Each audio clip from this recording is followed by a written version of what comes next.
from Alaska Premier Auctions is in our house today. She is on our webinar stage, and she has done so many benefit auctions, and she's done them with Auctria, and she has raised millions of dollars for amazing charities up in your area. And I appreciate you, Mekenzie, for taking the time to pull all this together and to share it with our constituents, everybody that's joining us here today. Thank you, Mekenzie.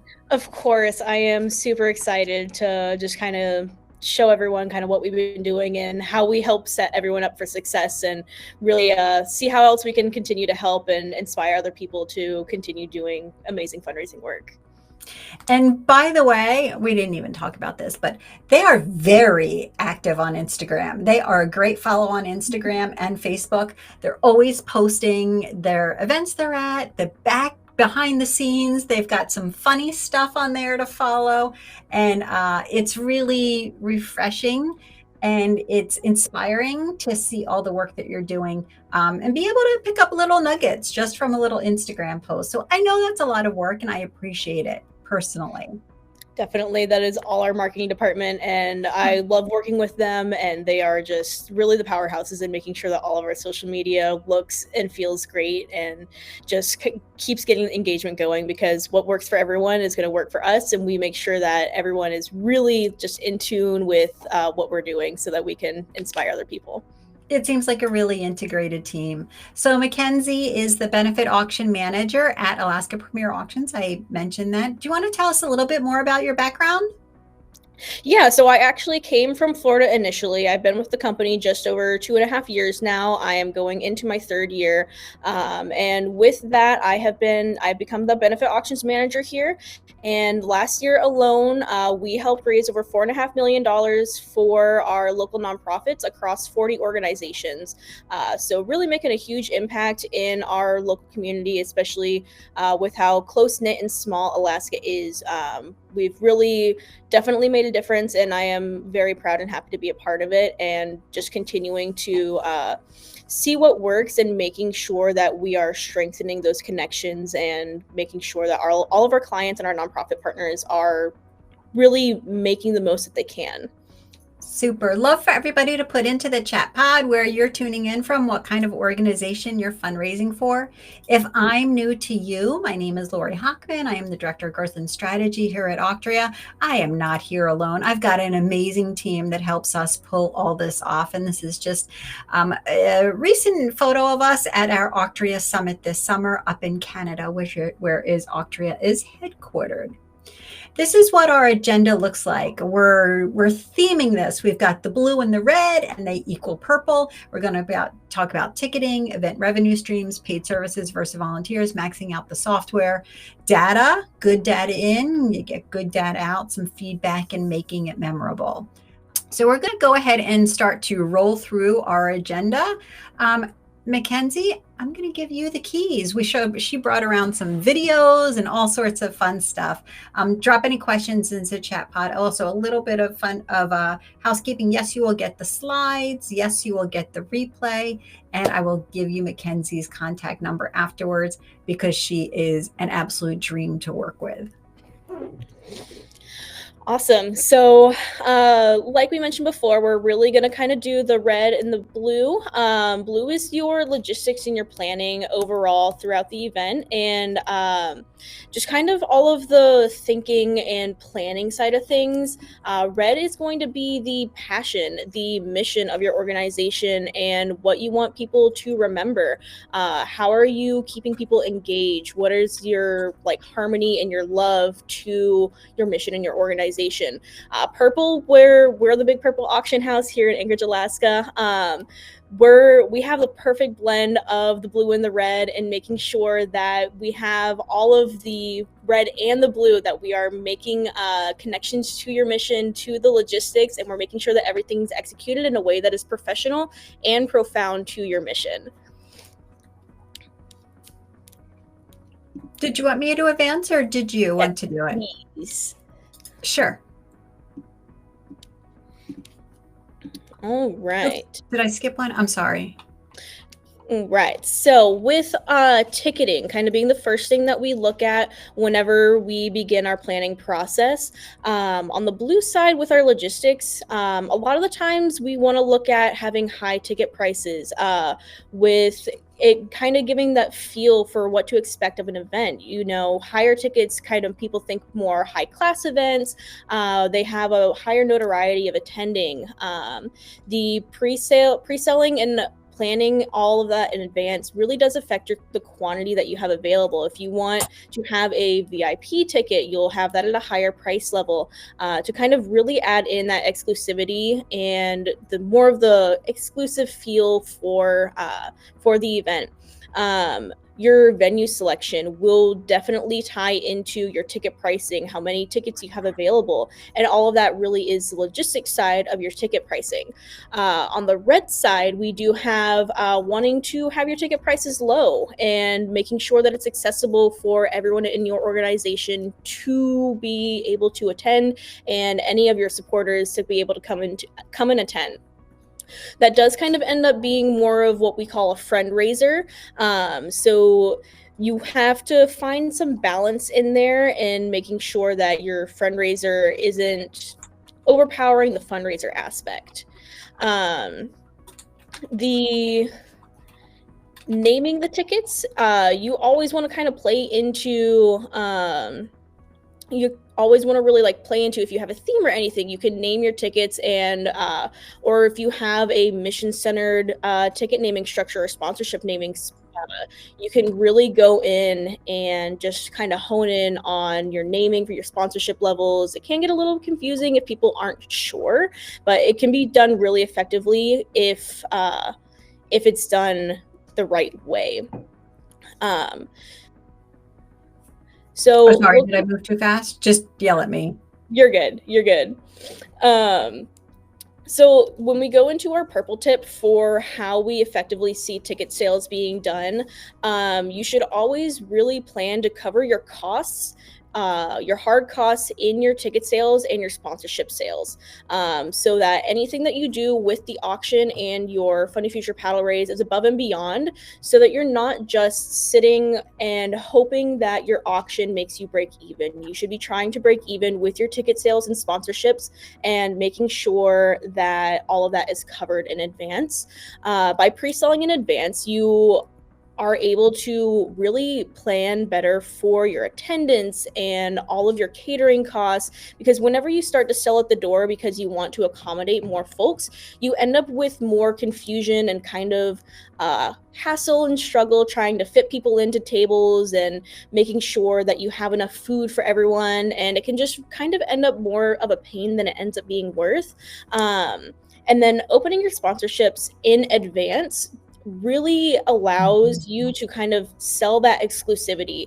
Say, hey, are you going to sponsor us and add your notoriety of your brand into our event to where we can truly honor you, to where making those small individual ticket sales are a lot easier to fill in afterwards, because you should have 70 to 90% of your tables sold through sponsorships or table sales before your individuals. It just makes the whole process a lot easier and seamless whenever day of event actually comes.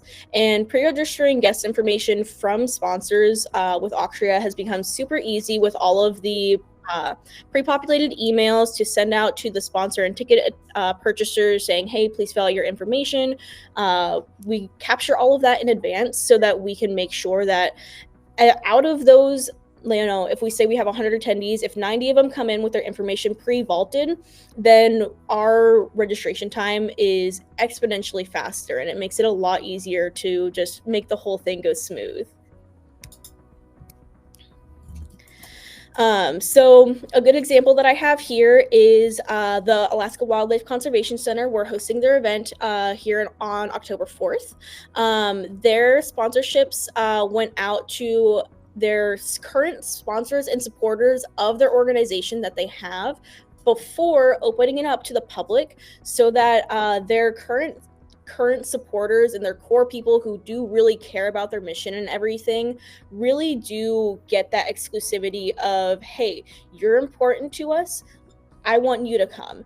And then once the ticket sales and everything kind of died down, then they opened it up to the public and started pushing it there. And being able to get that engagement from your core supporters really makes a difference in the impact that your in-person event has, because those people know your mission, they know your values, and they want to support you. And being able to be a part of that event just really does make a difference. Awesome. Thank you. And then another thing that we always recommend is shooting for the moon with a title sponsor. Even if someone does not end up being your title sponsor this year, you still want to put it out there as just kind of that little nugget for people to think about, so that if your corporate sponsor does have a fantastic time at your event, maybe they will consider being your title sponsor next year. So they have like an amazing time, and generally speaking, we typically see people custom create this title sponsorship to what the sponsor is actually looking for. So it doesn't have to be a preconceived list of sponsorship opportunities and things. It can be created and crafted to whatever that sponsor wants and is looking for out of a title sponsorship. So it's always just good to have it out there, even if someone doesn't end up purchasing it. I agree with you, Mekenzie. Did you want to talk about this from the Auctria side, or shall I? You can. So Mekenzie did a beautiful job putting the sponsorship up. Here's another example. If you have multiple layers and you pin that, behavioral psychology and pricing psychology gives you, oh, well, if that one's $5, then the 2,500 is a bargain. So it's all about price adjusting there, kind of like when you go into, the store and you want to pick up the bigger bundle, that sort of thing. Easier to put on the system. Your registers are open 24 hours a day. People can grab it and go. If they want to come in and bring you a check, that's fine too. But what happens is when you record everything through the Auctria platform, then the sponsor will show on the page automatically. It will go to their link if you have their URL, and it just streamlines everything from start to finish. And here's just an example of the sponsorships dashboard. If you haven't been on there, that's a good place to hang out to set up your sponsorships so that you can do all the things that Mekenzie was just talking about. Let's go ahead and shift over to event revenue streams. Awesome. So event revenue streams is really everything that makes an auction and event work. There are a myriad of different ways that you have different revenue streams for an event. So part of the blue side of things is actually knowing what exists.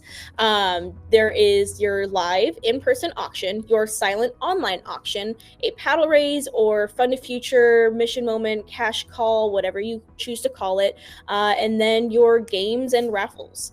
With each revenue stream, you need to actually make sure that you have the proper procedures in place to set them up and execute them effectively at your in-person event.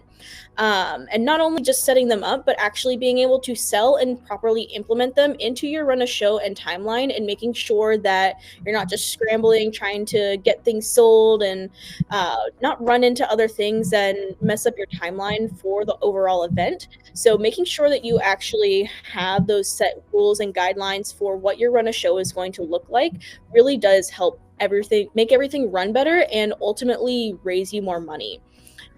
With the red side of things, we really want to make sure that we're matching the price with your price point. Your price fair market value for any of the games or raffles that you're doing should be 10 times your cost of entry. So example, if you have a $25 entry, you should have around a $250 fair market value prize, if not more. And those items and prizes should have a broad appeal to engage as many audience members as possible. You also want to make sure that you're taking the proper amount of time for these things. A lot of organizations can be kind of concerned that it will derail from the mission and they won't have time in their program because they have speeches or award ceremonies or other things that they want to cover in their program. So really just making sure that you have all of it implemented in a way that makes sense. Yes, so the price point, it should be 10 times the cost of entry as a general guideline. So the fair market value, if you have, say, a $25 entry price, you should have around a $250 prize. Awesome. Thank you. I know that I'll drop that in there so that it's sitting there. And then you brought along some credible examples of all these. Yes. So if we are looking back at prizes, we should have really a wide appeal to make sure that, you know, if you have a beautiful piece of jewelry, you may think that piece of jewelry is beautiful, but someone else in the audience may not. So really just making sure that whatever you have your prizes at is going to actually make sense for your audience. Or if you have a very, you know, kind of heavy emotional crowd, you don't necessarily want to have a prize that doesn't really make sense for what you have going on. Your price points, you want to have different revenue, like different games and revenue streams that actually make sense for every attendee in your audience to say yes. So if they can't participate in your live auction, maybe they could play in a game, or they could buy a raffle ticket. So you're still making sure that you're capturing and engaging every member of your audience. And even if they can't attend or even if they can't participate in certain aspects of the event, you want to make sure that they can. And it really just helps make everyone feel that warm and fuzzy, and really just make sure that everyone is happy and engaged in the event. The lower the barrier to entry, the more engagement you see. So your lower price points, you want to make sure if someone can't afford a $100 raffle ticket, you have something at the $25 price point for them. Because they love your cause and they want to spend some money. Give them that avenue, right? Something that we really hone in on with our company specifically is we try to recognize sellers versus data entry folks independently. So you should have your sellers and people actually inputting the sales into Auctria or whatever software you're using as independent things. So you can have really chatty salespeople working the floors and actually selling your revenue enhancers, and then kind of doing a little receipt and bringing that back to someone who's maybe more tech savvy and not as public facing, and they can do all of the data entry into Auctria.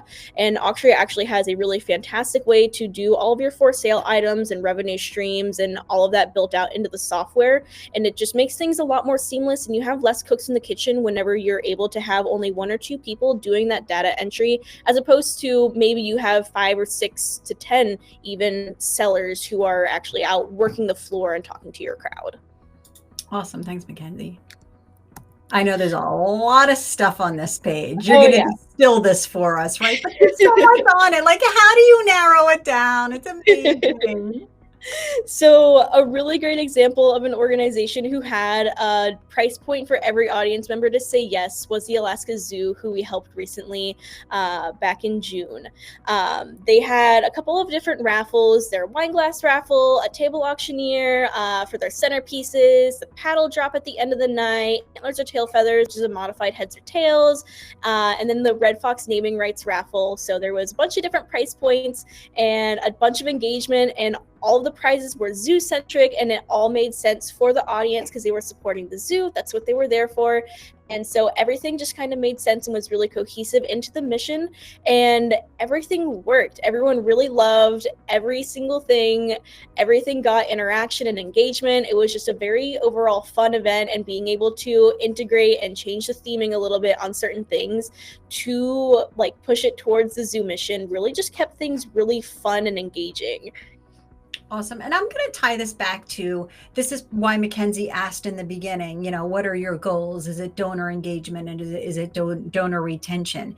Because if they're at the event and they're having fun and they take that energy back with them, then you are going to retain them. Maybe they will do recurring donations later. Maybe they will come to some additional events. I know the zoo is awfully busy with a lot of their activities that they do after that.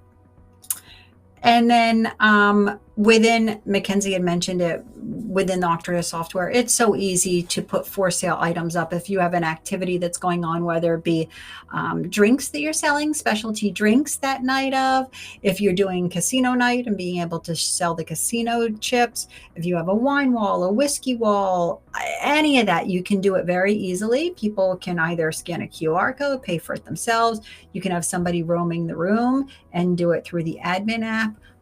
And it just makes everything easy. So upon checkout, the person can close out their tab at the end of the night from their seat. It's super, super easy. And for anyone who doesn't know how heads or tails work, I do have a fun little video here to show, and then we'll also go into another revenue stream that we see, Dessert Dash, and go into kind of Auctria's features for Dessert Dash as well. So we'll do those videos back to back. Awesome. I'm going to hit this, and I'm going to hit mute on my mic also. Here we go. Ladies and gentlemen, heads or tails? Heads.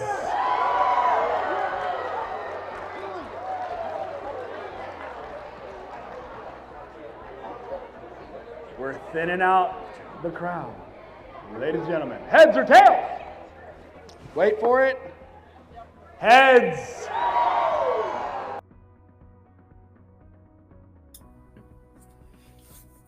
Awesome.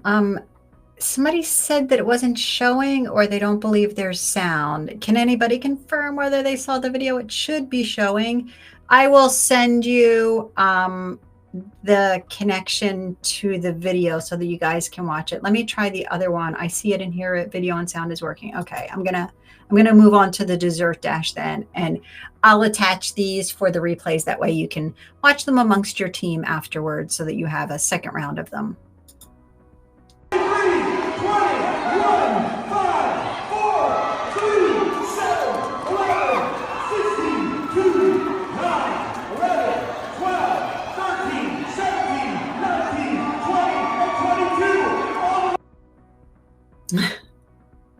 They're moving fast, Mekenzie. Oh yeah, Dessert Dash is always super fun when put in the right place in the program and with the right organizations. It can be a really fun way to lighten the crowd, lighten the room, and just kind of get that energy back up and have some dessert, especially if your catering doesn't cover it. For sure. But yeah, it is a lot of fun, and you're able to get a lot of engagement that way. Dessert Dash is one of those things where people name their price and they choose how much they want to pay for their desserts. And ultimately, if someone doesn't want to pay a lot, they're going to go at the bottom of the list to go and pick their desserts. So it does end up really fast paced and really fun and engaging. Auctria does actually have a new Dessert Dash section, and it makes things super easy to clerk and get everything set up that way. You can, if everyone is already assigned their tables, whenever you put in their bidder number and how much they're actually paying for it, it just automatically sorts everything for you right there and sorts the tables by highest to lowest, and it makes things really easy on the back end. We listen to you. We hear. We want to make it as easy as possible. And for me, the sooner I can get to the sweets table, the better. Okay, moving on to some auction stuff.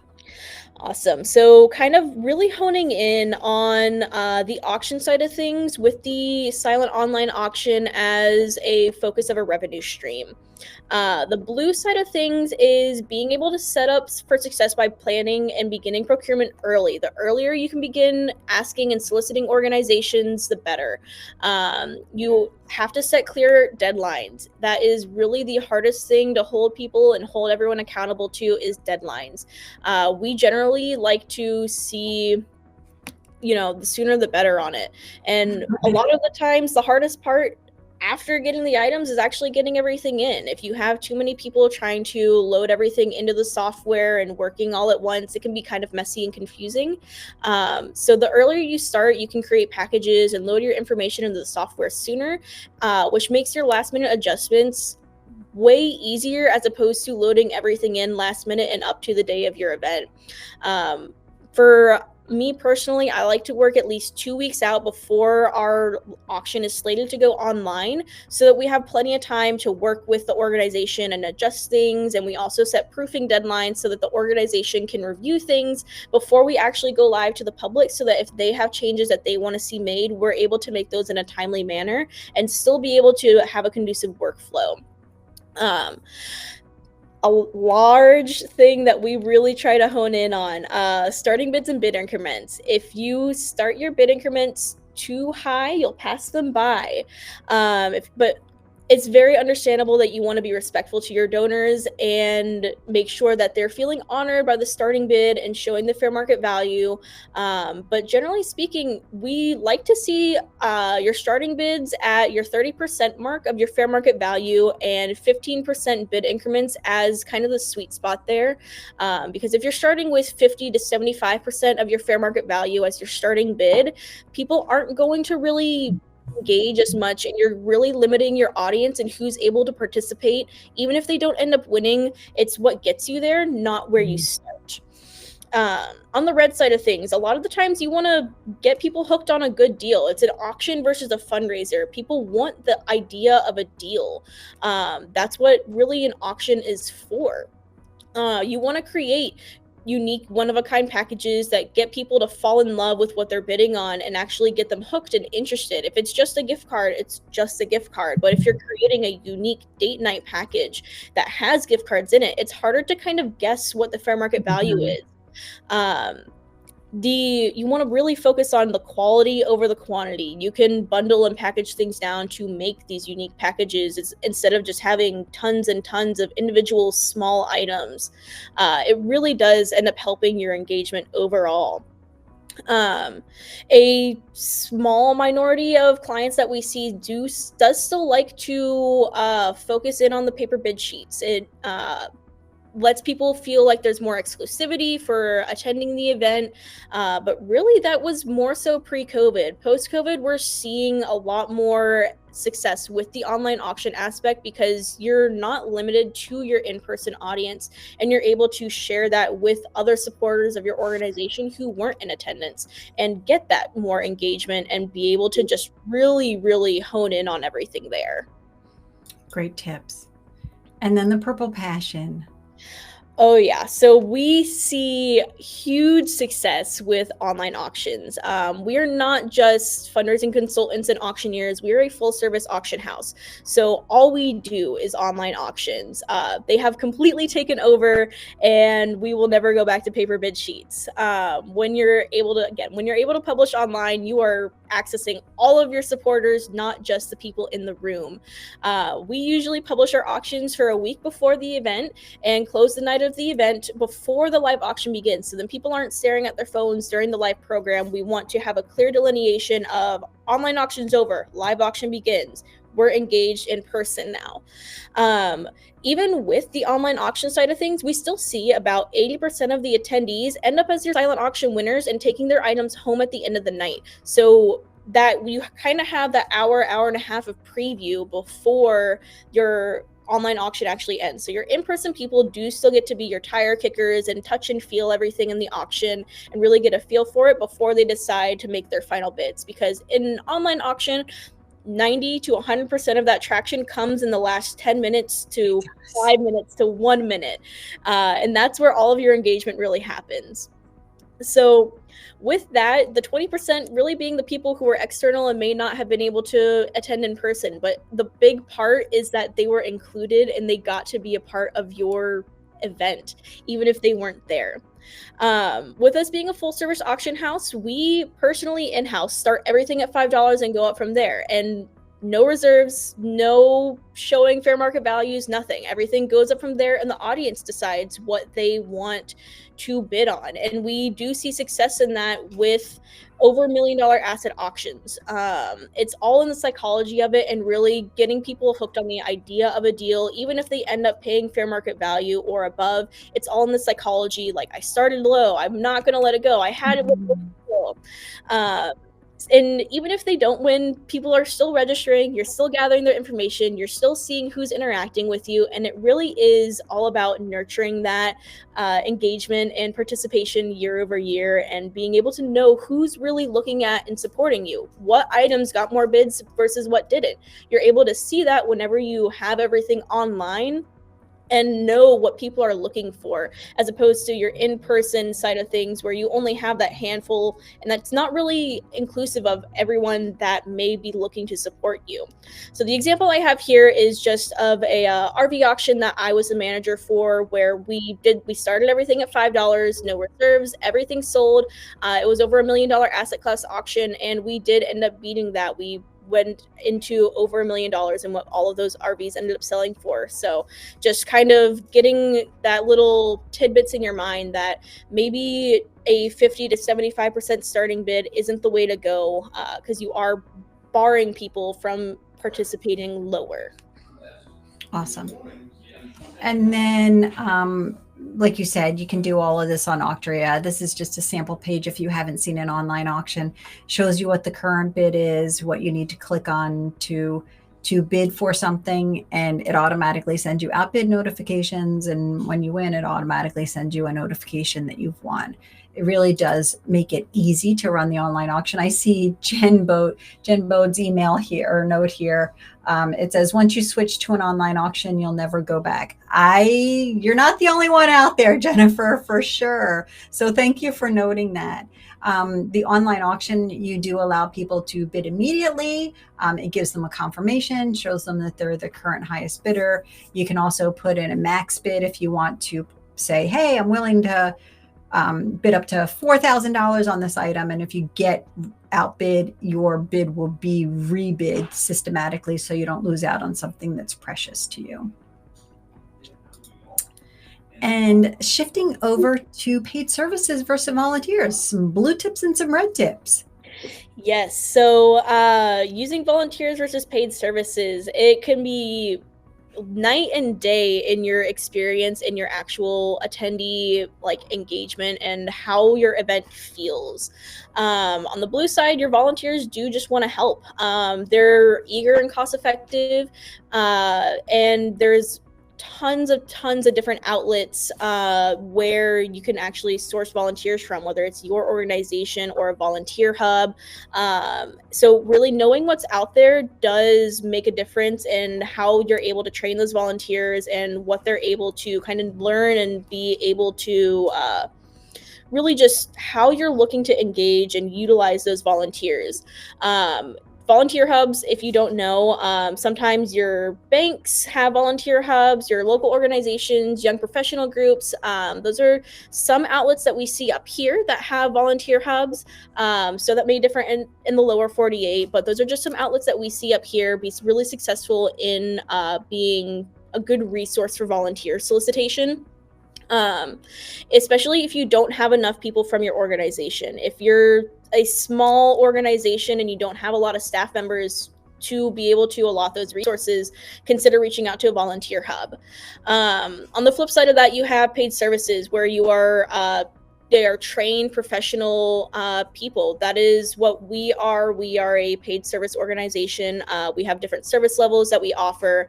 And the biggest thing there is that your paid professionals know the softwares, they are trained in it, and they know how to word and talk through everything with your attendees to make everything as seamless and troubleshoot everything right when those come up. And there's no confusion. On the red side of things, your volunteers and they really know the community personally, especially if they're from your organization. They may know the people attending. They may know more about your mission, and they may be able to speak more eloquently about that. They just want to help at the end of the day. But the trouble with that is that it can be hard to hold volunteers accountable. Whenever you don't know or you don't have a full grasp on those volunteers, it can be hard to wrangle them and keep them accountable for what they're supposed to be doing. So it can be a little bit of a struggle sometimes as well. And that can end up leading to longer lines during registration. The first thing and the last thing people remember at an event is standing in line. So how can we make those lines easier for people to be a part of, or negate lines completely? And the best thing to do is find the right places for those volunteers. You want to make sure that you have your chatty sales types people doing the raffle sales or being greeters. If you have people who aren't comfortable socializing, maybe have them do coat check or behind the scenes work and moving inventory. If you have anyone who's lower mobility, consider having them setting decor or being greeters. If you have board members who aren't going to be busy running around, consider having them as line chauffeurs and greeters as well, to kind of move people through the lines and kind of help solicit and move everyone around in a way that makes sense. Being able to use volunteers and paid people in the right areas really helps to maximize the effectiveness and overall atmosphere that you're creating for the event. So you don't have someone who's super shy, just standing in the corner with a clipboard trying to sell things, and just really make sure that you're using them effectively. Awesome. And I think I had one slide out of order there, so I apologize. No worries. And then, did you want to go to this one, max out the software? I'm sorry, I'm trying to keep track of your. Yeah. Okay. So software really can make or break what your event and how your event does, and really just how everything flows for the night. A difficult software to work with is going to lead to a difficult attendee participation and frustration on everyone's end. Auctria is a fantastic software. On the blue side of things, you want to really keep the cost down in money, but you also want to keep the cost down in time. So knowing how your software is able to integrate into both of those really does make the logistics side of things a lot easier. And when you do choose a software that you love, figure out how it works. What is it capable of? There's so many people who use different softwares that aren't using them to their full potential because they don't know, or they're just used to what they already have. And with that red side of things, it can be hard to make those changes. You already know this software, you've worked through it, you know all the differences, you know all the nuance, but it can really change and maximize your attendee engagement if you consider switching softwares. And especially with lines, Auctria has been fantastic at helping to reduce line time and overall, just really engagement and making sure that everyone is able to bid quickly, bid easily. There are less barriers for people and hoops for people to jump through and able to get checked in, get registered, bid in the online auction. The less barriers you have, the easier the engagement, the more seamless your actual end user side of things is, the more people are going to be like, oh yeah, it was super easy. I would love to come again next year. Right. Our purple tip on that is really being able to, especially up here where we have such a small market in Alaska, we're really able to allow organizations to focus on their strengths and hire out their weaknesses. We're a full service event, full service auction house, and able to have a full service event suite that we offer to our clients. So we not only have the opportunity to be their auctioneer, but handle their silent auction, their registration, logistics, backend support, and more depending on what they need. And not everyone has that ability, so I do want to acknowledge that, but we just have a really unique opportunity here that I want to highlight and let everyone know that you can offer more if you have the ability to, especially if you are comfortable and know the software. What are you able to learn and offer? What are you able to kind of bring to that engagement, so that if you are not an organization, if you're not the nonprofit, what can you look to maybe hire out so that you can focus on your actual donor relationships and sponsor relationships? Where can we kind of integrate things across the board and making sure that you are able to focus on what you excel at? With the way that we are such a close-knit community up here, we're always looking for the way that, how are we able to help? Where are we able to jump in and make sure that our local nonprofits are taken care of? And where are we able to be of service to people in that regard? We always are, even we see it, we also hire out what we don't excel at. So if we don't do AV, we don't do catering, but we recommend organizations that we know and trust to be a part of the event with us, and say, hey, maybe consider this person to do your AV. We work with them really well, so that the organization doesn't have to struggle and try and figure out how technology works and all of that. We're able to say, hey, we know these vendors, consider reaching out and see what they can do for you. So we're always looking to just be as seamless and really just cohesive as possible with the vendors in our area, and see how we can all work together. Awesome. Good data in, good data out. That is really kind of what we've been preaching here lately is being able to put good data into the software, get good data out. Being able to thank and acknowledge your sponsors and donors via the software or personal touch really, really makes a huge difference. Being able to capture all those details, knowing who attended, who your sponsors were, who donated items, who donated money, who all actually supported your event in any capacity. Auctria is able to capture that. And as long as you are putting that data in, you're going to be able to pull it out and make sure that you are nurturing those relationships consistently and being able to solicit earlier and say, hey, you were here last year. We're 6 months out. Do you want to be here again? Really just the more contact you're able to get in, you're able to get out. Another thing that is really important on your good data in, good data out is pre-registration. Being able to prompt people and sponsors and table buyers, being able to say, hey, you have 8 tickets that you need to fill. I don't have any of their contact information. Please fill that out so we can make our registration process easier. A lot of organizations and people really do fill those out once you get closer to the event, and being able to say, oh, this table sponsor hasn't filled it out. Let me call them and see if I can get an attendee list. You send those pre-solicited emails and then follow up so that you can make this process a lot easier and plug everything in so that when you don't have a line whenever you're checking people in. Registration for our team has become less than a minute per person with Auctria, and with self check-in being introduced, we are down to less than 30 seconds a person whenever we're checking people in. It has become super, super easy, and really just that ease of use and access is key to attendee engagement.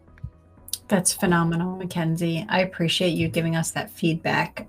If you can leisurely grab that information the week before while you're sitting at the desk, why do it when there's a stack of people behind you?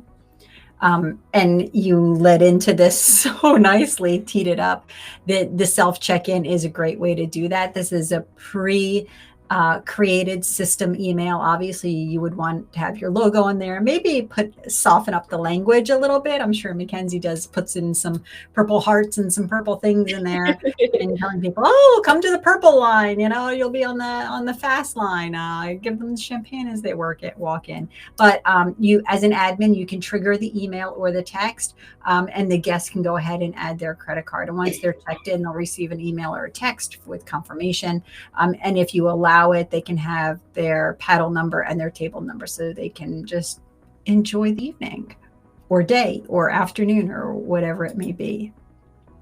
And then this is just a sample, if you haven't seen it, what your dashboard would look like from your laptop. The admin app has changing the world right now. You used to be able to just check people in and just put their credit card on file just for an iPhone. Now you've got Android, you've got Apple, you've got check-in, you've got check-out. You're going to be able to sell anything that's for sale on there. Go ahead and put your credit cards on file, and it's just expanding tremendously. Shortly, sometime this fall, we'll be adding in the ability to put in some additional data points. So if you want to come to our fall webinar, I'll be sure to share that with you. And then Mekenzie talked about maxing out the software. The reports are there: items, donors, participants, tickets, raffles, financial. And then each of those has a whole dozen of reports under it. And then each of those reports, you can go ahead and add in and reduce the fields as well. Then if you still need more info, you know what? I'm going to tell you to boot it out to Excel and, do your little pivot tables and all that fun stuff. So Mekenzie, you have some examples of some good data. So this is an example of some thank yous that I've seen our clients do. These were posted on Facebook, but by all means, they could be a postcard, they could be a letter in the mail, they could have personal signatures from your board or anything like that. But being able to really just track and understand who your sponsors are, who is coming, who your engagement is, being able to do these large shout out, thank you sponsor, or a collaborative, hey, thank you for everyone who donated donated items, being able to like hone in on that. You're able to add logos into Auctria. You're able to add in all of their contact information. So whenever you do go at the end of your event to thank all of these people, you have all of their information right there. And it makes it so much easier to do custom pieces like this for those people. And do you work on these before the event ends? You don't wait till the day after, right? You have these Usually, teed up. yes. Usually, yes. Figured as much. And then you have another one here. Yes. So making it memorable, making an event memorable is the biggest part in making people want to come year over year. You don't want it to necessarily just be another banquet dinner or black tie event. You want to be the fundraising event of this season. You want to be the one that someone is saying, oh, I've got 2 events that someone invited me to. I'm going to that one. You want to be that event. And you can do that by making it black tie or playing around with themes. Play around with what you're fundraising for. If you are like the zoo, for example, they have their theme as Champions of the Wild. So really just see what your organization is raising money for, what your mission is, if you can tie in a theme to that at all, and really just play around with it, because then you play around with your decor, you play around with your naming conventions, you play around with everything and just kind of make it more fun and actually engaging to be a part of. It is so much fun. People love to dress up. People have outfits. They have silly dresses that they don't get to wear to regular things or regular events. People love to dress up and have fun. So really just making it more engaging for everyone is going to make people want to come year over year.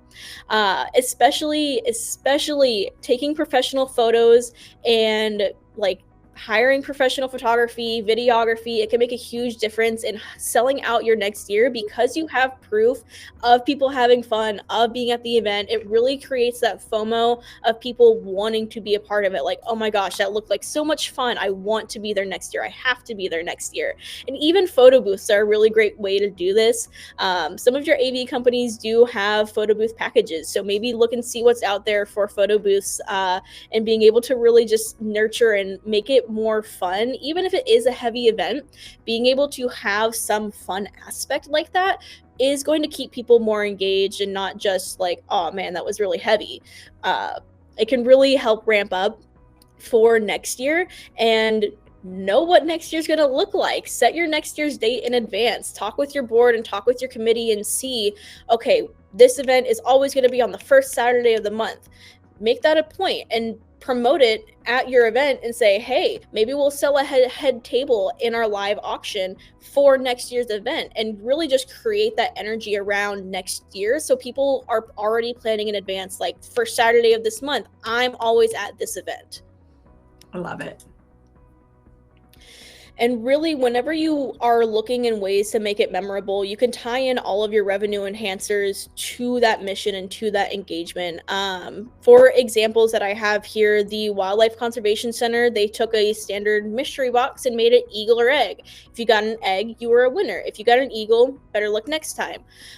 We have 10 chefs coming up this year for their heads or tails modification. We're doing mahjong tiles, where we have one chosen, and then everyone's going to kind of filter out based off of what tile we have chosen. For Mountain City Christian Academy, they had Paving Our Future, which was another mystery box item for Pick a Brick. If you had a golden brick, you were a winner. If you didn't, you were sorry, better luck next time. Equipping World Changers, another mystery box type of deal there, but we're doing it with unclaimed baggage. So if you buy a little mini suitcase and it has one of the winning items in it, you're a winner. If it doesn't, or it has a lower price point, sorry, better luck next time. There's also plenty of ways that you can really just make it memorable and be able to keep that engagement going. A good example that we're starting to see now more and more is the last hero standing, where you have you want to be the last person standing and the last person to make a donation. So you'll be doing your paddle raise and you'll have one person left, and whoever's the last person to make a donation gets some sort of prize. And that person, so we're like, countdown 3, 2, 1, and then if that person's the last person standing, they'll get that prize, or someone else will come in and say, I'm donating $100. So it just kind of goes back and forth, and it really pushes that engagement more and more throughout your event. And being able to kind of consider these things not necessarily instead of a paddle drop, but maybe in tandem with, or seeing like everyone kind of does a paddle drop nowadays. How can we integrate it and continue to push our revenue to where it's not just so standard? So the more memorable you're able to make it, the more engaged all of your attendees are going to be and want to nurture that year over year and being able to come again. Awesome. And Mekenzie, this is how to get in touch with you. And even though you're in Alaska, you guys do consulting service, correct? Yes. Awesome. Like I said, they are a great follow on social media. So go ahead and follow them. This is a good opportunity for me to also give you some information about our Facebook group, Auction Team Talk. I see a couple of the people in this webinar active on the Auction Team Talk page. Drop in any questions there, continue the conversation. Auctria as well is active on social media. I see a couple questions in here. I'm going to go through these, and I promise that we will not hang up until we answer every single one of them. There are a couple questions here, Mekenzie, talking about, Jennifer had a question about the dessert dash. They always have had dessert as part of their ticket price for 13 years. And I think she also mentioned in there, it took her 13 years to train her people. Correct me if I'm wrong there. They want to incorporate the dessert dash. How do they pivot? How do they explain that now you have to pay for your dessert? You have any suggestions on that? So really, if you cut your catering and say catering does not have to include dessert, and really reach out and with your procurement committees, have your procurement committee also look at procuring desserts and being able to really push like in all of your communications and like saying, hey, we're doing a dessert dash this year. Being able to kind of promote that stuff in advance is really what's going to kind of ease that confusion that may happen.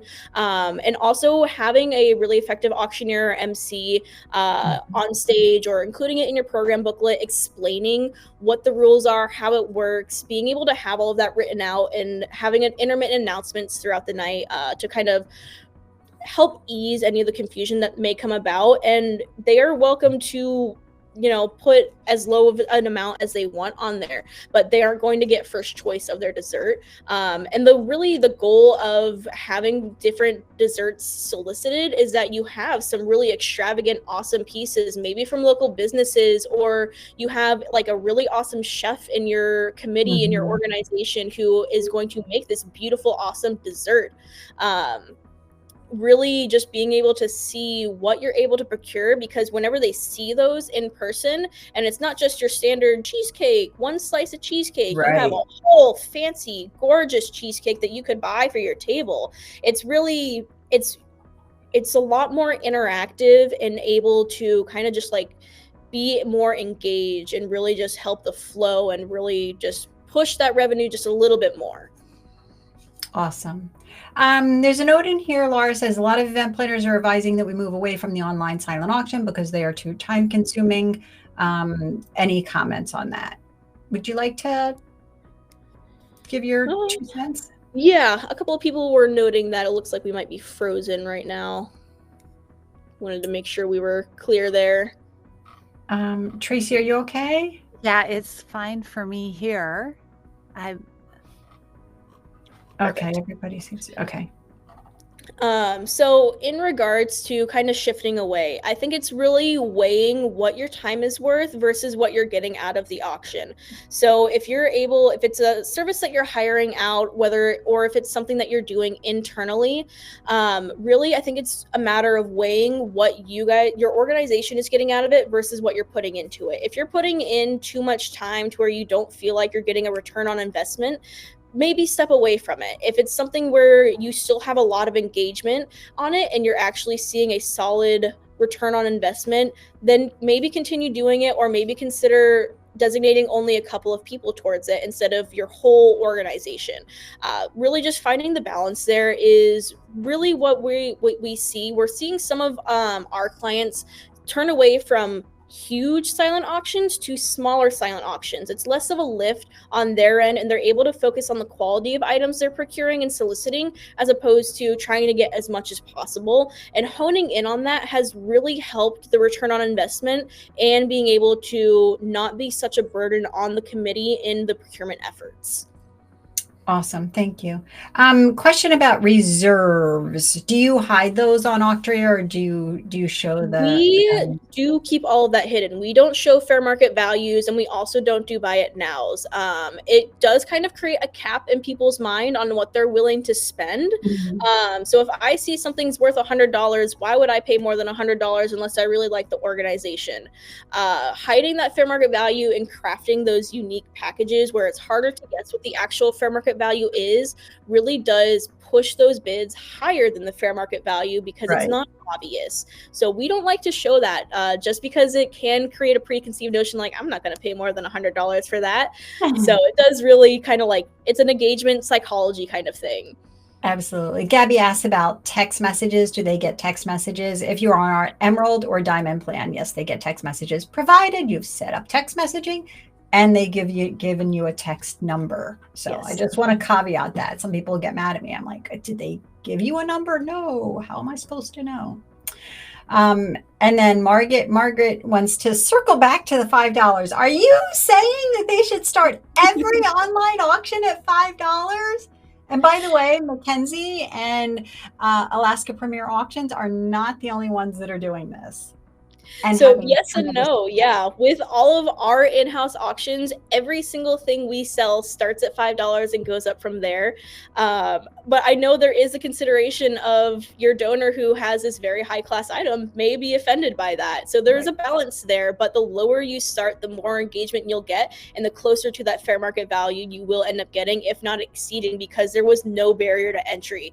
By having a barrier to entry, you're negating anyone who may have been willing to pay below that. And the more engagement people see, it's kind of like that game recognized game. I see you're bidding on it and I see other people are bidding on it. I want in on it too. Really just nurturing that FOMO and seeing what's the balance in your donors and acknowledging those donors, but also being able to get people participating early and active. Right. Laura has a question. Do you have any thoughts on how to manage the workload for the silent online auction? I'm going to probably split that question for her. One is probably the front end, getting everything loaded in the system. And with our online solicit items page, that makes it a lot easier because the donors as well as your team members can do that. And then probably at the event and distribution. You want to talk about both of those? Because I think they kind of split at that moment. Yeah, so definitely if you're able to kind of split your committee into certain leads or heads and not just saying, all right, everyone does this. If you're able to kind of take one or two people to own and then trickle out from there, it can still be a little bit much. But if you kind of look at if you have a year over year list and seeing, okay, what performed well, what didn't perform well, and honing in what you actually want to solicit, you can kind of make it a little bit easier that way in your solicitation aspect. And instead of going to each business one by one, you can do a blanket email with your solicitation link that Auctria has in there. And the organizations can put that in there. But if you don't hear back from them, by all means, follow up with a call, follow up with an in-person touch, and really just hone in on that actual engagement piece, because it's easy to throw out an email. It's harder to ignore you when you're actually there in person. So maybe just dedicate one day every couple of weeks to go to all these businesses and organizations. It's really all about time management and how you want to divide your time and labor. For the actual conveyance side of things, what we like to see and what we do personally is our registration staff turns into our checkout staff. And we usually have like one runner person with each checkout attendee going and grabbing items and bringing them back up. So it's not as hectic and back and forth.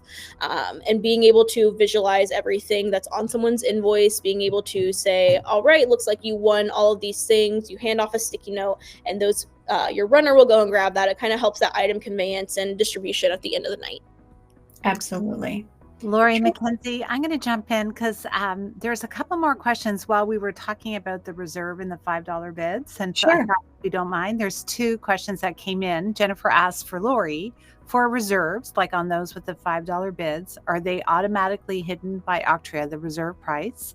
I guess, and then Margaret says, sorry, still stuck on the $5 beginning bid. If the fair market value of an item is $250, would you recommend for the bid increment what would you recommend for the bid increment to be, and still starting at $5?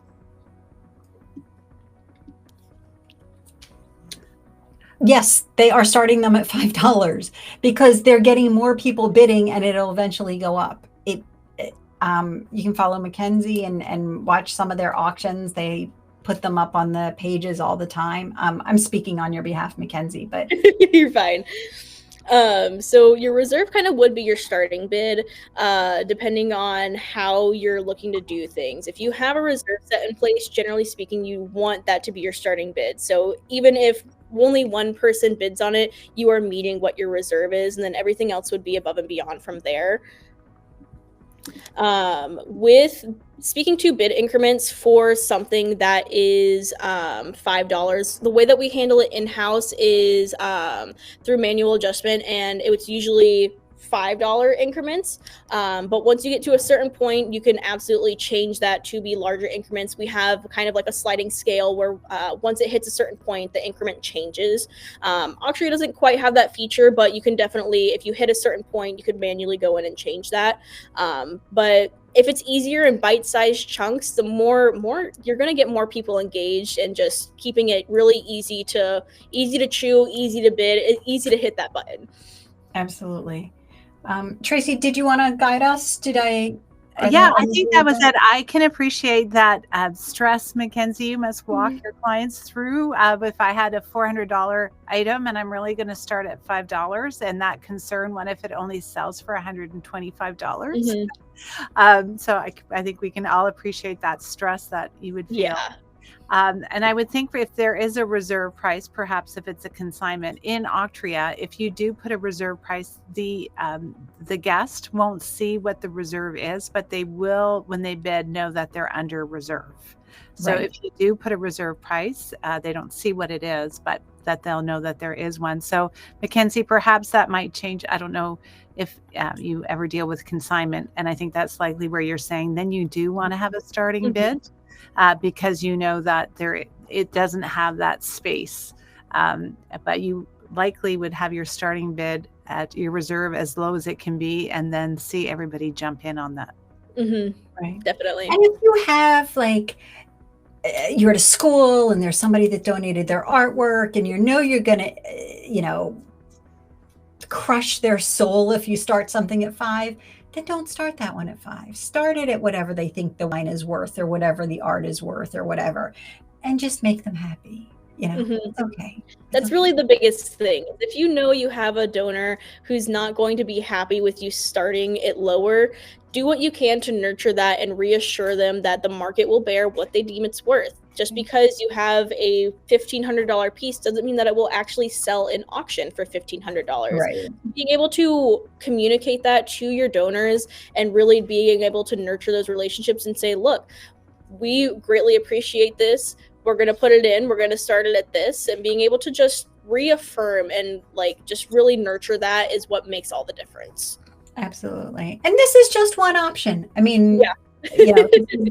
You know your audience better. You know how they respond. If you've been using Auctria for multiple years, you can see your data in there. Pull it up, take a look at it, take a stroll down memory lane and look at the bidding history on your past items and see what's happened. I guarantee you it's an upside down